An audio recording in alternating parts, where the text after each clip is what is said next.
WhatsApp guys, welcome to my twinkle traces. আমি তানভি, আর আজ আমি তোমাদের সাথে শেয়ার করতে চলেছি একটি সাবেকি মেকআপ লুকস। সো দেরি না করে চলে যাই মেইন পার্টে।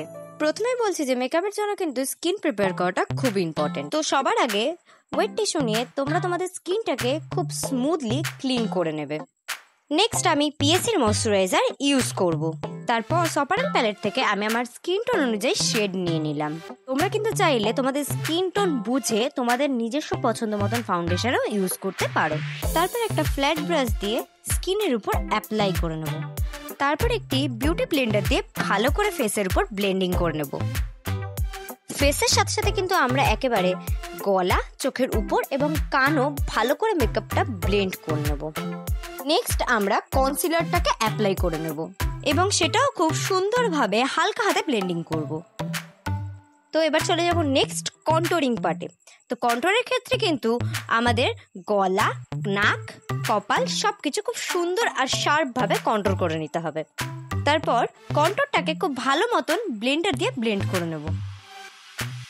সো এবার আমি ব্লাশার ইউজ করবো, আর ব্লাশারটা আমি পিঙ্ক কালার ইউজ করেছি। দেন এখানেও কিন্তু ব্লাশারটা আমরা খুব সুন্দরভাবে বিউটি ব্লেন্ডার দিয়ে ব্লেন্ডিং করে নিয়েছি। আচ্ছা, এই ক্ষেত্রে মনে রাখবে ব্লাশারটা যখন আমরা ইউজ করব তখন কিন্তু একটু হেসেই ইউজ করব। তো এবার আমি লিকুইড হাইলাইটার অ্যাপ্লাই করতে চলেছি। তো এখানে কিন্তু আমি সুইচ বিউটির লিকুইড হাইলাইটার ইউজ করব। দেখো, তোমরা কিন্তু দেখতেই পাচ্ছ যে হাইলাইটারটা কত সুন্দরভাবে গ্লো করছে। এবার ফেসের হাইলাইটিং স্পটগুলোতে হাইলাইটার লাগিয়ে ভালোভাবে ব্লেন্ডিং করে নেব। তো দেখো, ফাইনালি কিন্তু আমাদের ক্রিম কন্ট্যুর মেকআপ বেসটা কমপ্লিট হয়ে গেছে। এবার আমরা চলে যাব পাউডার বেসে। এবার নেক্সট আমরা বানানা কম্প্যাক্ট পাউডার অ্যাপ্লাই করে নেব। পাউডার সেটআপের সময় কিন্তু আমরা প্রথমে পাফ দিয়ে পাউডারটাকে ভালোভাবে সেট করে নিলাম।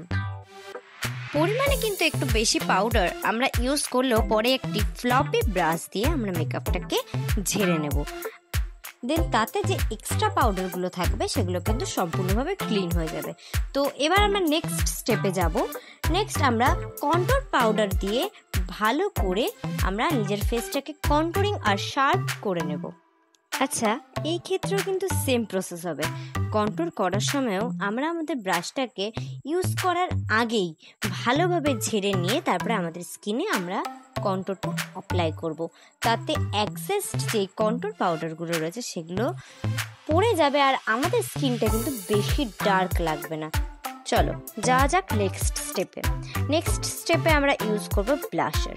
তো ব্লাশারের ক্ষেত্রে তোমরা দেখতেই পাচ্ছ আমি এখানে দুটো পিঙ্ক শেড, একটা লাইট পিঙ্ক আর তার একটু ডার্ক পিঙ্ক, দুটো মিক্সড করে কিন্তু আমি আমার গালে একদম ভালোভাবে অ্যাপ্লাই করেছি। আর অ্যাপ্লাই করার আগে অবশ্যই ব্রাশটাকে খুব সুন্দরভাবে আমরা ঝেড়ে নিয়েছি। তো চলো এবার আমরা চলে যাই আই মেকআপে। আই মেকআপ করার আগেই হোয়াইট লুজ পাউডার আমরা আইয়ের নিচে খুব সুন্দরভাবে সেট করে নেব। নেক্সট আমরা স্কিন কালার নিয়ে আইয়ের উপরে খুব সুন্দরভাবে ব্লেন্ডিং করে সেটাকে স্মুথলি সেট করে নেব। দেন আমরা লাইট ব্রাউন কালার নিয়ে চোখের আউটার কর্নার থেকে হালকা হাতে ব্লেন্ডিং করব। নেক্সট আমরা তার থেকে একটু ডিপ শেডের ব্রাউন কালারটা নিয়ে ভালোভাবে সেম প্রসেসেই ব্লেন্ডিং করতে থাকবো।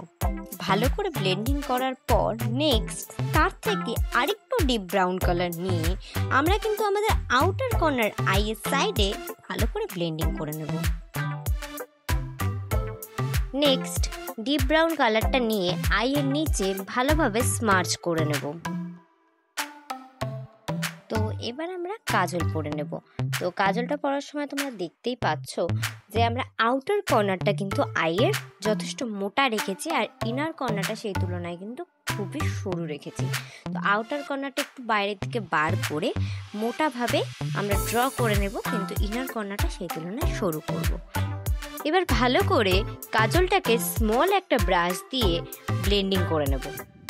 আর হ্যাঁ, ওই ব্রাশটার মধ্যে আমরা কিন্তু অবভিয়াসলি ব্ল্যাক কালারের আইশ্যাডো লাগিয়ে নেব, আর লাগিয়ে নিয়ে তারপরে ওটাকে ভালোভাবে স্মাচ করব। তো এবার আমি আইয়ের উপরেও সেম ভাবে কাজল পরে নেব। তো এবার আমি একটা ল্যাকমির আইলাইনার খুব সুন্দরভাবে একটু টেনে পরে নিলাম, আর তারপরে সাথে ব্ল্যাক ব্লেন্ডিং ব্রাশ, যেটা স্মল ব্লেন্ডিং ব্রাশ ছিল, সেটার মধ্যে দেন আবার ব্ল্যাক কালার লাগিয়ে সেই কোণার থেকে একটুখানি হালকাভাবে স্মার্চ করে টেনে দিলাম। সো তোমরা দেখতেই পাচ্ছ আমার আই মেকআপ সম্পূর্ণভাবে কমপ্লিট হয়ে গেছে। এবার আমরা আইব্রো সেট করব। তো আইব্রো সেট করার জন্য আমি মিস ক্লিয়ারের আইব্রো প্যালেট নিয়ে নিয়েছি। তো এটা দিয়ে ফার্স্ট আমি আইব্রোটাকে সেট করে নেব, দেন তারপর আইব্রোটাকে ড্র করে নেব। তো এবার গালে লেগে থাকা এক্সট্রা হোয়াইট পাউডারগুলোকে আমরা ভালোভাবে একটা ফ্লপি ব্রাশ দিয়ে ঝেড়ে নেব। তো এবার আমরা হাইলাইটার ইউজ করব। তো আমি এখানে হোজোর হাইলাইটার ইউজ করি। This is my favourite highlighter. এটা খুব গ্লোজি আর খুব শাইনি। তোমরা দেখতেই পাচ্ছ যে কতটা সুন্দরভাবে গ্লো করছে আমার ফেসটাকে। তো আমি আমার হাইলাইটিং পয়েন্টগুলোতে খুব সুন্দরভাবে হাইলাইটিং করে নেব। আচ্ছা, হাইলাইটিং করার সময় কিন্তু মনে রাখবে, যাদের কপাল বড় তারা কিন্তু কখনোই মাঝখানে হাইলাইটার ইউজ করবে না, তারা কিন্তু দুই কর্নারে হাইলাইটারটা ইউজ করবে। দেখো এই ক্ষেত্রে আমিও সেম করেছি। তো আমি দুই কর্নারে হাইলাইটারটা ইউজ করে নিয়েছি, মিডিলে আমি হাইলাইটার ইউজ করিনি, যেহেতু আমার ফোরহেড অনেক বেশি বড় তাই। তো তোমরা দেখতেই পাচ্ছ আমার মেকআপ লুকটা কমপ্লিট হয়ে গেছে। তো চলো দেখি আউটফিটটা পরে আমার মেকআপ লুকটা কেমন লাগছে। আর হ্যাঁ, আমার যদি মেকআপ লুকের লিপস্টিক শেডটা তোমাদের ভালো লাগে তাহলে আমাকে বেশি বেশি করে কমেন্ট করো। আমি তোমাদের সাথে আমার লিপস্টিক শেডটার জন্য আলাদা একটা ভিডিও অবশ্যই শেয়ার করব। So see you until next video.